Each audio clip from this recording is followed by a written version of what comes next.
Zoti Beleri, ju vetë ndjeni shqiptar? Duhet të sqaroj se është një temë serioze. Ndjem shqiptar do me thënë, një njeriu mund të ketë vetëm një etni, dhe jam etnisë greke. Ndjem shqiptar, po jam qytetar shqiptar dhe dua që shteti shqiptar të evoloj, të përparoj dhe të jetoj mirë, se si që thaj, gjysmën e jetës e kam parë në Shqipëri e gjysmën e jetës time në Greki. Pra, dashurin, respektin që kam për shqiptarët dhe për Shqipërinë, është e pakufizuar. Po kam një etni, jam etnisë greke. E kuptova. Tani shtetësi kam dy, jam shtetë shqiptar, jeni dhe shqiptar, në shtetësi shqiptar dhe greke. Për ta mbyllur këtë pjesën e historisë, çështja Çame, mendon se një ditë do zgjidhet pra për pronat, sepse tani për territoret, do të thënë kjo gjë besoj nuk diskutohet më, por për pronat e Çamëve që pretendojnë që i kanë lënë atje dhe i kanë dëbuar, sepse brenda kësaj pyetje është edhe ajo tjetra, zoti Beleri, që ndaj popullsisë Çame është kryer një masakër e pashoqë në kontinent. E pare punës të themi që ndaj popullsisë Çame bërë një masakër siç të gjithë ato që u bën në shkëmbimin e popullsive pas luftës së dytë botërore në gjithë Evropën. Nga Polonia kanë ikur 1 milion gjerman, nga Slovakia, do me thënë, ky problem nuk ishte vetëm në Greki, ishte masakër që ta zgjidhemi, do me thënë njerëzit u dëbuan me forcë. Po para se të ndodhte kjo, kanë bashkëpunuar dhe ata me okupatorët nazist. Kush ka bashkëpunuar? Dhe kjo është e padiskutueshme për... Kush ka bashkëpunuar? Çamët? Po sigurisht. Ja, zoti Beleri, këtu të lutem. Unë nuk jam Çam, s'kam lidhje me Çam. Nuk kam bashkëpunuar. Jo, po duhet ta vërtetosh këtë. Se është akuza shumë e rëndë. Që Çamët kanë bashkëpunuar me pushtuesit, duhet ta vërtetosh këtë, se do të thënë, unë pretendoj që e njoh historinë, por nuk gjej prova, zoti Beleri, që Çamët kanë bashkëpunuar me pushtuesit. Zoti Qafoku ka vendu 2000 vendime të gjykatave greke për njerëz që dënuan për krime lufte nga ana e Çamëve. Do me thënë, gjykata ushtarake greke ka dënuar njerëz për veprime. Unë nuk dua të ngelemi te kjo. Është një punë që jo, e kam thënë se edhe në Shqipëri Enver Hoxha pushkatoi kunatin e vet dhe thoshte i bashkëpunoi me gjermanët, Të keqen më të madhe Çamëve duhet të dini ua ka bërë Enver Hoxha duke hequr shtetësinë greke. Do të thënë shtetësinë greke që po kërkojnë tani, ua ka hequr Enver Hoxha, nuk ka hequr shteti grek. Po jo, se Enver Hoxha ata ngelen për në shtetësi, zoti Beleri. Pse nuk mund të kishin dhe shqiptare dhe greke? Nuk ka hoqi shteti grek shtetësinë, zoti Qafoku. Shteti grek i përzuri ata, i mori sigurisht në bakti? Është varur një nga komandante Çame, një figurë e shtuar në Çamëri, ishte Nureddin Dino, i cili u varë nga Enver Hoxha në rapin e Delvinës. Me çfarë motivacioni? Mi pra mirë, ky është persekutim këtu nga brenda, po atë që i bëri Greqia Çamëve... Jo, ishte motivacioni që u varë nga shteti shqiptar i atërshëm, nga diktatori Hoxha, ishte bashkëpunim me nazistët dhe okupatorët. Tani, këtu në studio para një jave kisha mbesën e një Çami të dëgjuar atje dhe tha, gjyshja ime tha dhe gjithë gratë Çame i kishin këto vrimat e vathëve i kishin të njëjtë se i kishin shkullur nga, do të thënë, lere vrasjet e... Zoti Qafoku duhet të them që në luftë ka barbarizëm dhe lufta është e keqe. Jo, kishte mbaruar lufta atëherë. Po pra, themi që në luftë, domethënë prandaj themi të kemi paqe, të kemi, sepse është një gjë shumë e keqe. Zoti Beleri, ka ndodhur në gjithë Evropën, ka ndodhur dhe midis nesh, është çështja e pronave, besoj se brenda BE-s do zgjidhet. Nëse ka gjë për të zgjidhur. Kjo është deklaratë shumë e mirë dhe pozitive që çështja e pronës së Çamëve do zgjidhet brenda antarësimit B. Sigurisht, sepse ata do jenë shtetas të Bashkimit Evropian, do i drejtojnë gjykata dhe nëse gjykata greke e kuptova. I diskriminon edhe nuk i jep të drejtën, do i drejtojnë Strasburgut. Kështu zgjidhen në demokraci. Tani, për ta mbyllur edhe këtë. Strasburg janë drejtuar. Zoti Beleri. janë 250 shqiptarë emigrant të vrarë mbas vitit 1990 në Greqi dhe 143 të zhdukur. Se ju keni qenë vetni pavarësisht se ju ishit grek, po i njënit emigrantët. Dhe edhe si eurodeputet ja u bëj këtë pyetje. Ju nuk e merrni me mend se familjarët e tyre sa na shkruajnë dhe janë shumë sepse nuk kanë as trupat. Si eurodeputet, se kjo ngjarje ka ndodhur në Greqi, a do ndihmoni ju familjet shqiptare të paktën të ndihmohen për të gjetjen e trupave 143 të zhdukur shqiptarë emigrant në Greqi?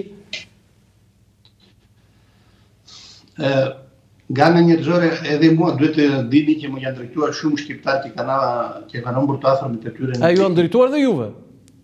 Sigurisht. Dhe është një plagë për shoqërinë, është një plagë emigracionit. Edhe në Itali ka, edhe në gjithë shtetet e Evropës. Dhe ka në Vlorë, nga 2017 deri 2018 janë zgjuar 80 veta brenda në Vlorë, një qytet. Atje dhe akoma nuk po gjejmë se ku janë ka zgjuar dhe ku kanë vajtur. Është një krizë humanitare, është e drejta e shenjtë e familjarëve të dinë ku janë njerëzit e tyre. Dhe edhe shteti grek, edhe çdo shtet tjetër është detyruar të jap një përgjigje. Dhe jam gati të bëj çfarë do duhet që familjarët e tyre nga ana e shtetit dhe institucioneve të marrin një përgjigje.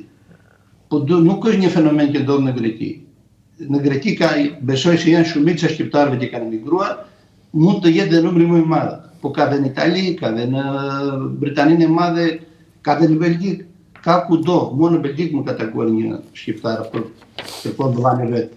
Dhe duhet të dish, fatkeqësisht duhet ta them se këto duket kanë të bëjnë grindje feminismesh.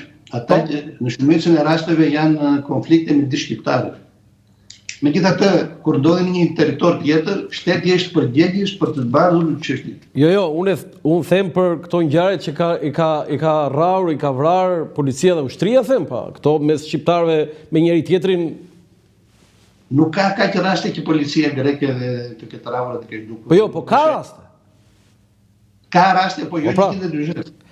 Tani, zoti Beleri, ajo që ne gazetarëve na ka bërë përshtypje dhe ka pasur dhe një lloj indinjate, ka qenë që bile së fundi shpallja non grata e zotit e gazetarit Artan Hoxha. Para tij ka qenë e gazetarit të Top Channel Marin Mema. Dhe në vitin 2019, mos gaboj, në 2019, po, edhe e gazetarit dhe politikanit Aulon Kalaja. Tani, gati duke si ajo e luftës ftohtme, zoti Beleri, do dhe është e paperceptueshme për media shqiptare, për shoqërinë shqiptare që shteti grek shpall non grata 3 gazetarë. Pse shteti shqiptar dhe kryesisht ata të majorancës kur u shpallin zoti Berisha Shtetet Bashkuara të Amerikës janë të kënaqur. Pra, shpallja non grata është një taktikë që përdorin të gjitha shtetet. E ka përdorur dhe shteti shqiptar në shumë raste që ka të bëjë me shtetet greke. Gazetar? Edhe me gazetar grek. Është një problem që ndodh gjithandej. Është një praktikë që shtetet e aplikojnë. Besoj se duhet bërë një bisedë më e madhe në cilat raste duhet të aplikuar dhe për çfarë qëllimesh. Zoti Beleri, tani Marin Mema, ti themi terrorist Marin Memës, Marin Memën tani më fal tani. Po disformus mund t'i thuash, terrorist jo. Zotin Hoxha gënjeshtar mund ta them. Tani gënjeshtarën e si themi do të po. Unë isha në Burg dhe zoti Hoxha thoshte kam parë videon që Beleri po blen vota. Video s'ka dalë akoma, ku e kishte parë zoti Hoxha? Për këtë e ka dhënë në non grata zoti Hoxha? Jo, zoti Hoxha non gratën e di pse e kanë vënë, e kanë thënë mediat greke, e di dhe ai vet kod ngatron. Pse për çfarë ka dhënë? Kanë vendosur dhe janë përballur me zotin Hoxha në gjykatën shqiptare dhe gjyqet po vazhdojnë. Sado që të fshihen. Pra, zoti Hoxha, u thash, më ka thënë, unë isha në Burg, nuk ka pas, duhet të dini zoti Qafoku se kalon lehtë që kemi 60% të paraburgosur edhe politikanësor. Burgu është një hap para vdekjes. Do të thënë njeriu është më i diskriminuar dhe më i pa mbrojtur është brenda në Burg.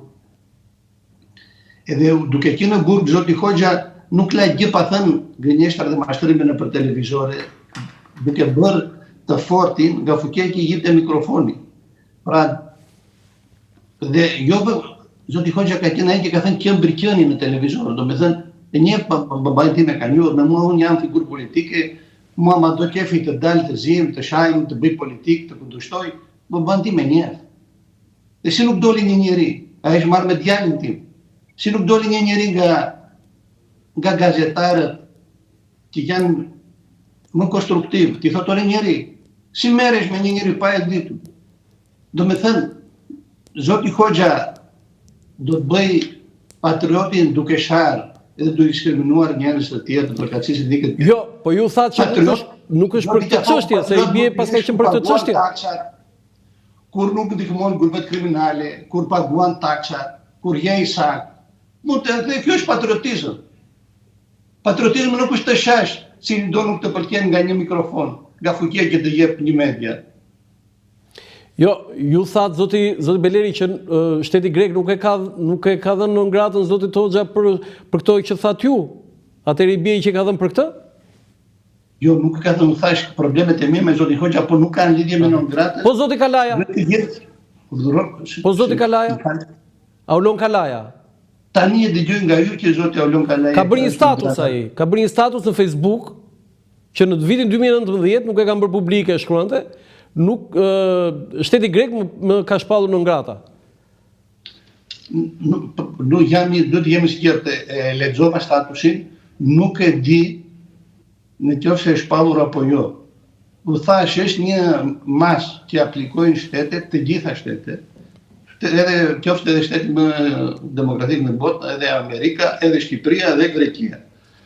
Duhet në bizetimet që presim të bëhen me dy shteteve të sqarohen edhe këto çështje. Dhe për cilë dhe për çfarë arsye mund ta bëjmë njëri në Po pra, kjo duhet të sqaruar në këtë marrëveshjen midis Shqipërisë dhe Greqisë, nuk është mirë zoti Beleri tani gazetarët në ngrata. Zoti Qafoku, u thash që gjysmën e jetë se kam në Shqipëri, gjysmën në E kuptova. Zoti Beleri, po unë jam njeriu më interesuar. Zoti Beleri, nga njerëz më të interesuar për marrëdhënie të qeta, sepse jam i dy shteteve. Kam lidhje familjare me shqiptar, kam lidhje me grekët, Hallëxhin kam miq, kam njerëz që jam rritur, se kam pat në klasën të 6 dhe jeni miq, që kanë qenë vakaci shqiptare. Kemi kumbar, jemi martuar, kemi pagëzuar. Nuk, do me thënë këto historira në njëri që njefi marrën. Nuk të jetë budalla, po të shikosh mediat shqiptare, mendon se janë dy komitete që po zihen nga mëngjesi në darkë dhe i bleu të gjithë Beleri dhe votuan. Nuk është ashtu, nuk është problemi në i madh, është një.